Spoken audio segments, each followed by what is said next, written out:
পকেটে বিয়ে হয়েছিল আমাদের। বর শুনেছিল অভাবের সংসারে নাকি অশান্তি হয়, কিন্তু আমাদের এই 5 বছরের সংসারে আমার বরের একটাই অভিযোগ, বউ কোনো আবদার করে না। আমাদের বিয়ের পর কোনো একটা জিনিস এটা তোমার এটা আমার এরকম বলে আমরা কখনো ভাগাভাগি করিনি, সেটা আমাদের দুজনেরই। আমার যখন যেটা মনে হয়েছে আমি তখন সেটা করেছি, আমার যখন যেটা কিনতে ইচ্ছা করে আমি সেটাই কিনি। জীবনে কোনোদিন বাধা পাইনি, এই জন্যে আমার মনে হয় আমি অনেক ভালো আছি। যাই হোক বন্ধুরা, শুভ সকাল। আশা করছি তোমরা সবাই খুব ভালো আছো এবং যে যেখানে আছো অনেক সুস্থ আছো। আর বাঁকুড়া জেলার ছোট্ট একটি গ্রাম থেকে আমি পূজা, আমার নতুন একটা ব্লগ ভিডিওতে তোমাদের সবাইকে অনেক অনেক ওয়েলকাম, অনেক অনেক ভালোবাসা জানাই। সকালেই ঘুম থেকে উঠে চারিদিকে মারুলি দিয়ে ঝাটপাট দিয়ে দিলাম। খরা পানিয়ে সব কিছু করতে হচ্ছে, সবাই থাকতে থাকতেও নিজেকে সব কিছু করতে হচ্ছে। সংসারের যত কাজ সব আমাকেই করতে হচ্ছে, তাই আর দেরি না করে সকাল 5টায় ঘুম থেকে উঠে সমস্ত কাজ গুছাতে লেগে গেলাম। আগের দিন পায়ে কাটা হয়ে গেছে, তোমরা আগের দিন ভিডিওটা যারা দেখেছো অবশ্যই জানো। তো এখন আমি রান্নাঘরটা একটু বাগিয়ে নিচ্ছি, কেননা রান্নাঘরেই তো আমাদের সব দিনের সব রকমের কাজ থাকে। এখন ঘড়িতে বাজে প্রায় 6টা 20 মিনিট। 7টার মধ্যে না আমাকে সমস্ত কাজগুলো সেরে ফেলতে হবে। কেন জানো তো, 7টার থেকে আমার টিউশন পড়ানো আছে, 7টার থেকে 8:30 পর্যন্ত। আর তার আগেই আমাকে মেয়ের খাবার করে নিতে হবে আর সকলের খাবার করে নিতে হবে। টিউশন ছুটির পর খাবার করতে গেলে আমাকেই খিদে পেয়ে যায়, খিদের সময় আবার খুব খারাপ লাগে, শরীর দুর্বল হয়ে যায়। সেই কারণে আমি সকাল সকাল রান্নাটা করে নিই, টিউশন পড়ানোর আগেই সমস্ত কাজ সেরে নিই, তারপর টিউশন ছেড়ে দিয়ে খাওয়া দাওয়া করে নিই, সবাইকে খেতে দিই। আগের দিন মেঘ চমকা ছিল, সে কারণে আয়নাটা ঘরের ভিতরে রেখেছিলাম, বাইরে এনে বের করিয়ে যেখানে থাকে রেখে দিলাম। ঢুকতে বেরাতে এখানে মুখ দেখা হয়, এটা আমাদের দুয়ারটা। বৃষ্টির কারণে তো আমাদের ঘর দুয়ারের অবস্থা খুব খারাপ, চারিদিকে স্যাঁতসেঁতে হয়ে আছে। এখন আমি এখানটা একটু পরিষ্কার করে নেব। তোমরা যারা এখন আমার ভিডিওটা দেখছো প্লিজ তোমরা সবাই একটা করে কমেন্ট করে দিও, কেননা তোমাদের কমেন্ট পড়তে আমার খুব ভালো লাগে। সুমিত্রা ব্লগ থেকে সুমিত্রা দিদিভাই কমেন্ট করেছে, দিদিভাই তুমি এগিয়ে যাও, আমি তোমার পাশে আছি, আমরা মেয়েরা হচ্ছে মা দুর্গা। খুব ভালো লাগলো এই দিদিভাইয়ের কমেন্টটা। আর এই দিদিভাই আমাকে মাঝে মধ্যে কমেন্ট করে, অনেক অনেক ধন্যবাদ দিদি আমার পাশে থাকার জন্য, আমিও তোমার পাশে থাকবো। আর আমরা সবাই বাজে লোকদের কথায় কান্না দিয়ে নিজেদের লক্ষ্যে চলে যাব।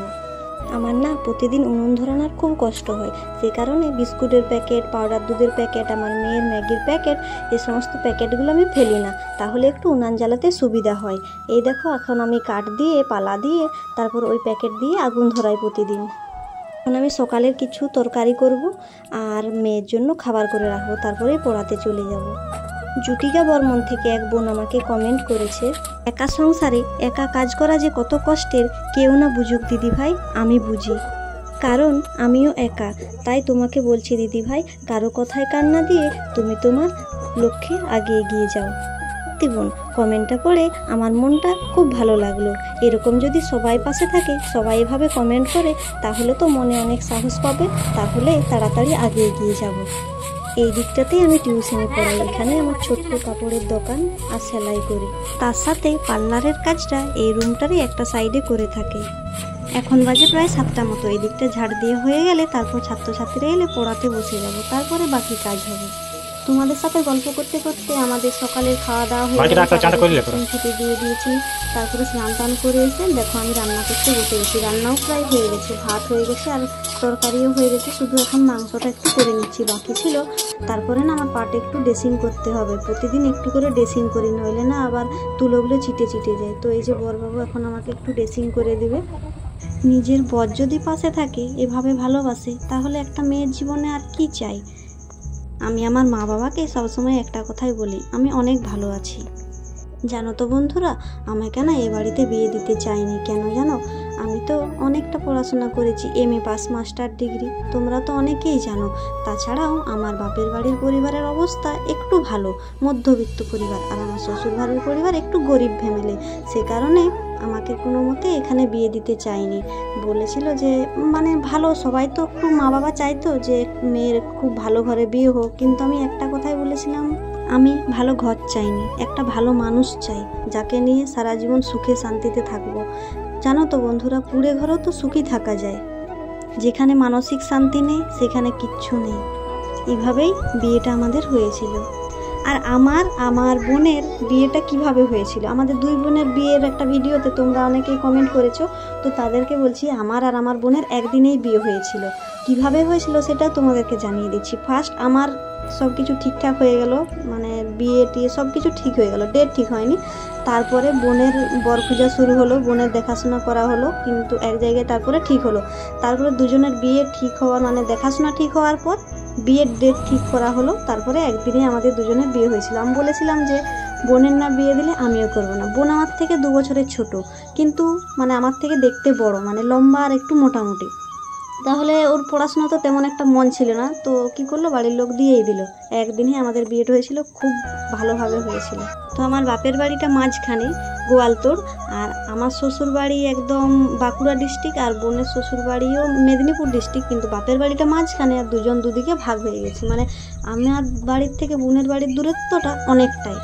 দেখো ড্রেসিং করা হয়ে গেল, তারপরে একটু ব্যান্ডেজটা করে দিচ্ছে, কেননা নইলে না পায়ের গোড়ালিটা মানে কাটা যেটা হয়েছে ফাঁকা ফাঁকা হয়ে যাচ্ছে, তাহলে একটু বেশি ব্যথা করছে, একটু বাজছে। তো রান্না ওদিকে আমার হচ্ছে, তার মধ্যেই আমাকে ব্যান্ডেজটা একটু করে দিচ্ছে, কেননা নইলে দেরি হয়ে যাবে। তোমরা যারা আমাকে অনেক অনেক কমেন্ট করো, অনেক অনেক ভালোবাসা দাও, তোমাদের সবাইকে অনেক অনেক থ্যাংক ইউ, আর অনেক অনেক ভালোবাসা আমার মন প্রাণ থেকে গো। আমি অবশ্যই তোমাদের সবাইকে সাপোর্ট করব যেভাবে তোমরা আমাকে সাপোর্ট করছো। এখনো পর্যন্ত হয়তো আমি সবার কমেন্টে রিপ্লাই দিতে পারিনি, তারা কিছু মনে করো না প্লিজ। তোমরা আমাকে কমেন্ট করবে, আমি অবশ্যই তোমাদের কমেন্টে রিপ্লাই দেবো। আর আমার আগের দিনের পা কেটে যাওয়ার ভিডিওটাতে সব দিদিভাইয়েরা আমাকে অনেক অনেক ভালোবাসা দিয়েছো, তোমাদের সবাইকেও অনেক অনেক ভালোবাসা গো, এভাবে আমাকে এতটা ভালোবাসা দেওয়ার জন্য। তো বর আমার পা দিয়ে এতক্ষণ ধরে ব্যান্ডেজ করেছিল, তো একটু প্রণাম করে নিলাম, কেমন একটু খারাপ খারাপ লাগছিল, কিন্তু কিছু করার নাই, নিজে নিজে তার ব্যান্ডেজ করতে পারবো না, তাছাড়া আর কে করে দেবে বলো। তো তারপরে রান্নাবান্না তো হচ্ছিল, বললাম কাঠ শেষ হয়ে গেছে, বাগান থেকে কিছু কাঠ কুড়িয়ে নিয়ে এলাম, নইলে রান্নাবান্না হবে কি করে বলো। কিছুদিন হয়ে গেছে গ্যাস শেষ হয়ে গেছে, এখন না ভরার মতো আমার কাছে কোনো টাকাও নেই, প্রায় একদম শূন্য পকেট হয়ে গেছে। যেটুকু টাকা আছে মেয়ের পিছনে আর সংসারের পিছনেই চলে যাচ্ছে, সে কারণে আর গ্যাসটা ভরতে পারিনি। গ্যাসটা না থাকলে না খুবই অসুবিধা হয়, আমার মেয়ে না রাত্রে উঠে খাবার খেতে খুঁজে, তখন আর উনান জ্বালিয়ে করতে খুব কষ্ট হয়, অনেকটা অসুবিধা হয়। তারপরে দেখো রান্নাবান্না এখন আমার শেষ হয়ে গেছে, তারপরে এখন আমি সবাইকে খেতে দিয়ে দিচ্ছি। এখানে সবারই ভাতগুলো আগে বেড়ে নিচ্ছি, তারপরে যে রুমটাতে খাওয়া দাওয়া হয় সেখানে যেয়ে সবাইকে খেতে দিয়ে দেবো। তো এখন আমি ভাত বাড়ছি, জানো তো আজকে না ভাত কম পড়ে গেছে, বাড়ন্ত হয়ে গেছে, 4 জনের মোটেই ভাত হয়েছে, তারপর আমাকে আরও ভাত বসাতে হচ্ছে। এই জিনিসগুলো খুব খারাপ লাগে জানো তো। এর আগের দিন 2টি ভাত বেশি হয়ে গেছিলো, কিন্তু নষ্ট হয়নি, সব খাওয়া হয়েছে, তাও আমার দোষ, বেশি রান্না করে ফেলেছি। আর আজকে কম রান্না করে ফেলেছি সেটা কেউ দেখতে পায়নি। সেদিন বেশি রান্না করেছিলাম বলে বলেছে কন্টেলে চাল পাচ্ছি তো, কিনতে হয়নি, তো সেই কারণে বেশি বেশি করে আমি রান্না করে খাচ্ছি আর সব নষ্ট করে দিচ্ছি। আর এই যে আজকে আমি যে না খেয়ে আছি সেটা কেউ দেখতে যাচ্ছে না, জানো তো। আজকে দুপুরে মুড়ি খেলাম, এখন বাজে প্রায় 3টা মতো, তাহলে আর কখন খাবো বলো, সে কারণে আমি মুড়ি খেয়ে নিলাম।